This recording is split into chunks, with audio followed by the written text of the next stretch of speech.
Hello and welcome back to my backyard snack yard. We're out here on a really sunny March day. You can hear the birds singing. It's absolutely wonderful. We've had a really cold spell now where the temperature drops right down to like -3 overnight.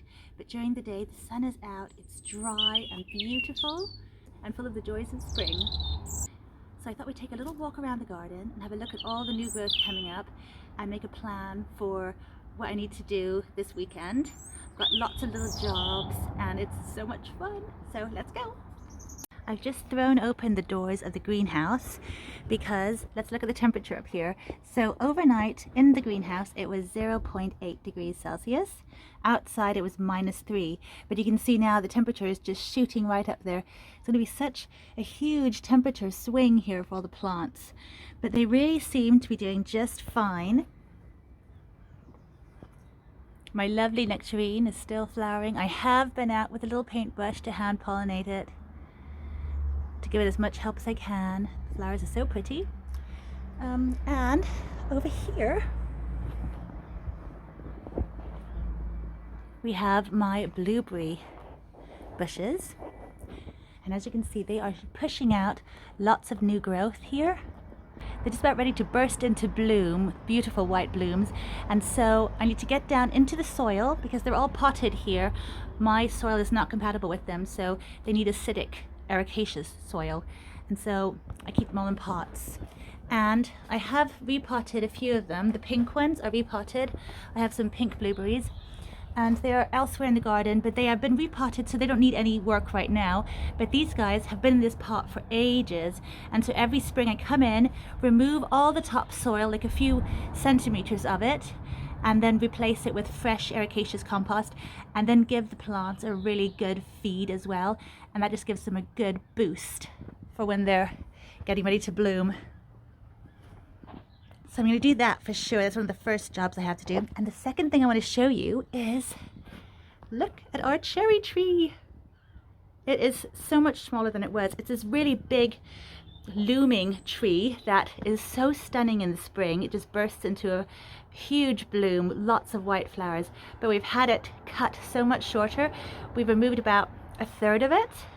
And we haven't done that since we moved here. We've been here now for 7 years and I have never been up inside that tree. It's far too tall.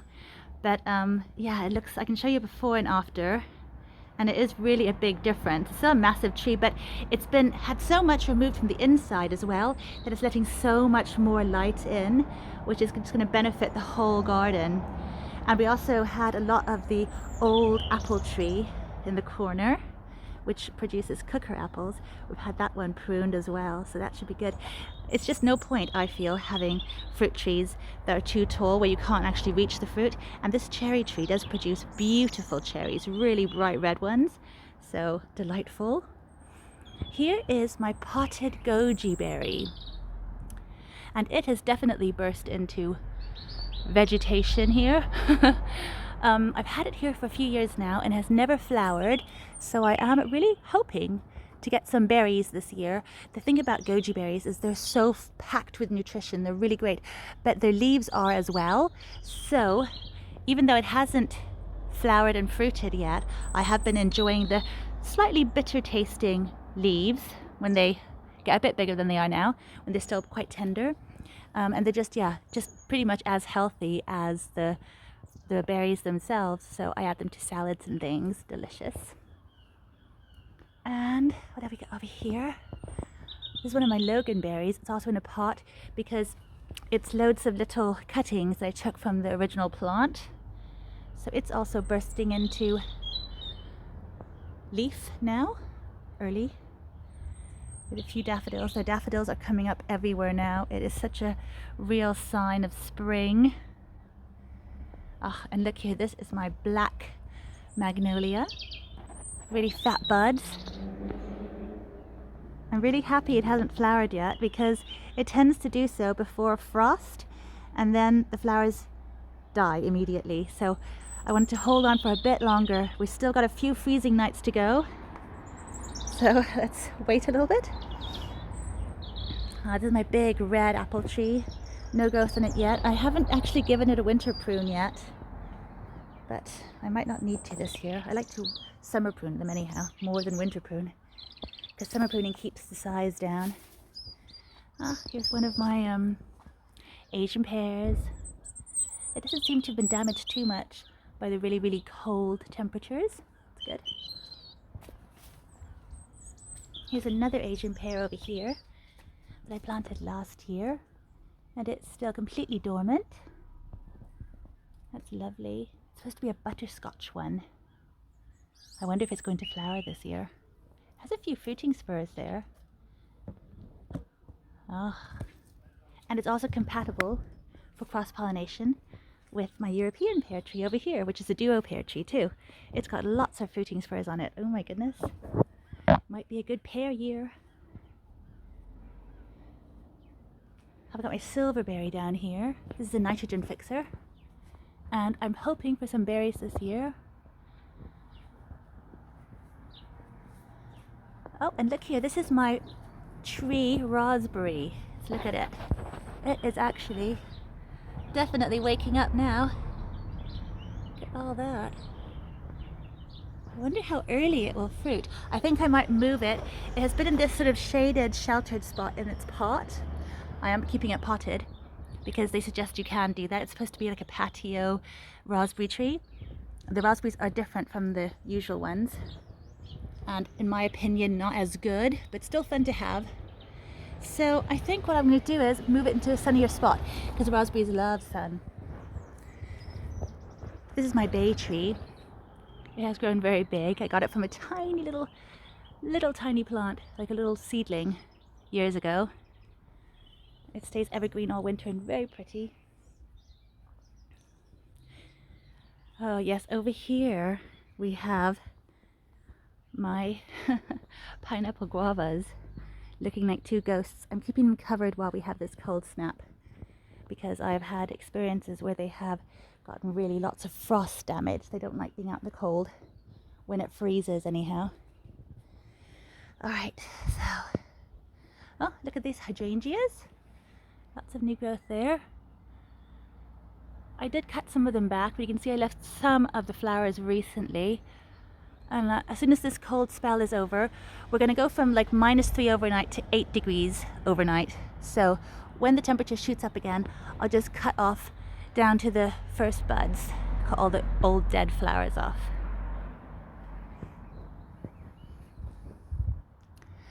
This is my little pawpaw tree trio. So I have seen some little flower buds on them. Let's see if I can see them right now. Well, either way, we'll have to wait for a bit before they start blooming. I'm really hoping that we'll have two blooming at the same time so we can do some cross-pollination. Because I've had flowers every year, but they won't fruit unless they are cross-pollinated. Oh, down here we have some of my smaller honeyberries. They're still looking like sticks, but there are little flower buds coming. These are really tiny, these plants. This one too is also quite small. And over here we have a slightly larger one with lots of tight buds. Look at them. I think it's going to bloom quite soon. It's right next to a red currant here, which also had lots of flowers and not too many berries last year because the birds got most of them. I might need to put a little net over it when the time comes because the birds really like currants.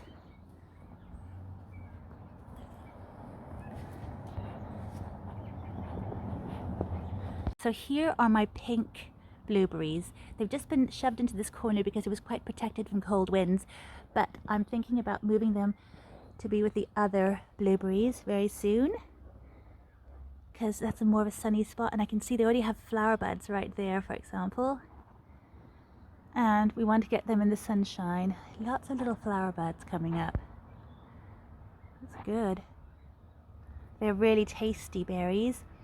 They're called pink lemonade, so they taste a bit like, well, pink blueberry lemonade. Really nice with a bit of citrusy tang to them. Ooh, there are lots of flowers coming. It hasn't been a big cropper for me yet, so I'm hoping this year that it might do better than it has in the past. It's also really fun to see how my African daisies are faring in the greenhouse. I just decided to try to keep them alive. They wouldn't be able to survive out in the cold, but they've been inside here. I've trimmed them back, and here's another one. This is a really beautiful one. And they're doing absolutely fine, and I think they'll be able to flower really soon. Their roots have kept going. There aren't any little flower buds on yet, but I wouldn't expect that in March. So that is fun. My Physalis is also doing very well here, down here in the back. Lots of little flower buds on it. It's looking very happy and sheltered in there. And alongside lots of Chilean guavas in the background too. My little blueberry cutting is also getting some new growth on it, next to my rosemary. And here are loads of raspberries that are all really starting to wake up now. These are red raspberries. And next to it, or behind it maybe, is our kiwi vine. These are kiwi berries, full of green shoots. They were just small enough to not be damaged by the frost, luckily. Because usually they turn black when they're frost damaged, and they look completely fine. But I think as they grow, if we get more cold nights, I will have to cover them with sheets. So it's such a faff to do them, but it's definitely worthwhile. It's better than losing all the harvest. And speaking of kiwi berries, last year I got myself 2 more because the one I have is self-fertile. It's called Isai. It also produces berries in the first year. It's a really great one to have. But with a pollination partner, it can produce even better. And so I got this one here, which is supposed to be a female one, and it's called Ananasnaya, or Ananasnaya, which is supposed to be like a pineapple-y flavor. Ananas is pineapple in Russian, also in Danish actually. And so it's been here overwintering in the greenhouse, and it is starting to burst into bloom. It looks a lot more like my regular fuzzy kiwi, to be honest. And then I actually got a male one. This is Prince Jumbo, it's called.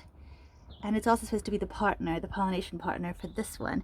So I'm thinking these two could be put quite close together, and they could pollinate each other as well as my Isai. So get lots of different kinds of berries. So this one, because it's a male, he won't actually produce any berries, but he'll produce the flowers that this one needs in order to get pollinated. And it also will produce some pollen for the Isai too.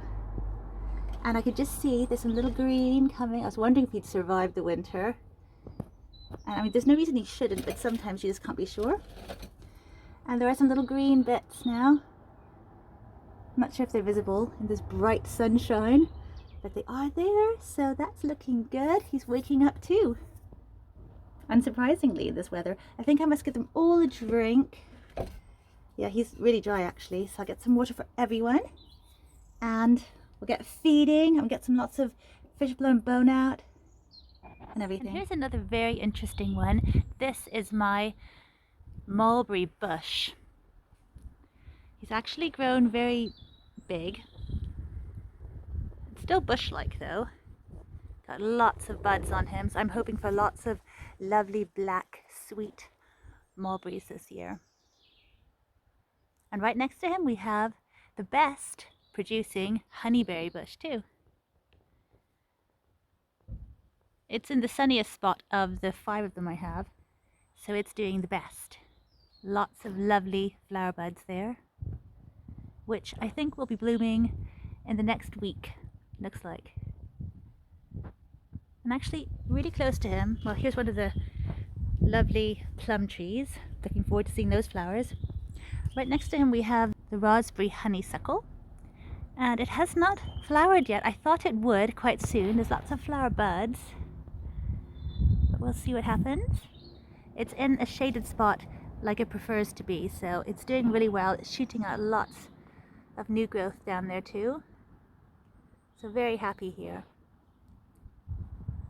And right underneath the quite big persimmon tree now, I think I'll need to prune that one, we have a few Saskatoons, and they are starting to burst into bloom.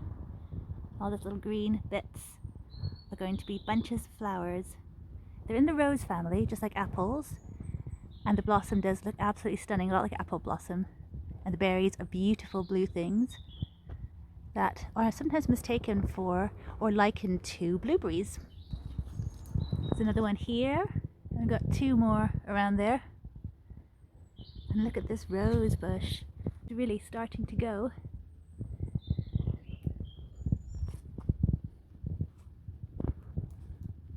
These are the potted high bush cranberries. They've got some lovely buds on them too.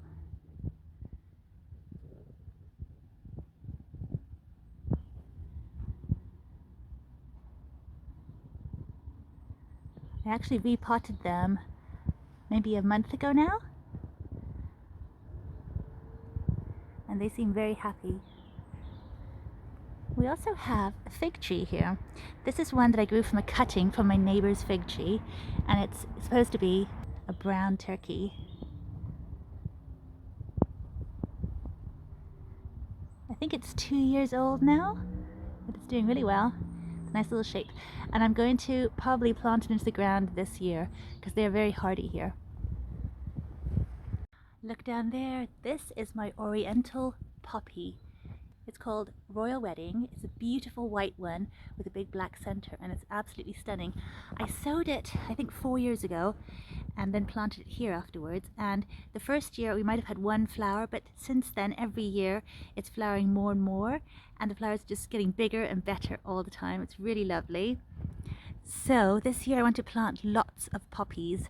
I'm just thinking lots of those ones that you plant around now, or you sow around now. I'll sow lots from seeds, and then we'll just see how they go. It's lots of fun to do.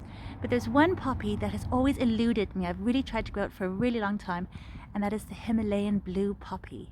I cannot get them started. I've bought seeds several times, and they have very specific needs and requirements when you want to go sowing them. They need moist stratification apparently, and so I've actually had to pot them up in moist compost and left them in the fridge for 3 months and never succeeded in germinating any of them.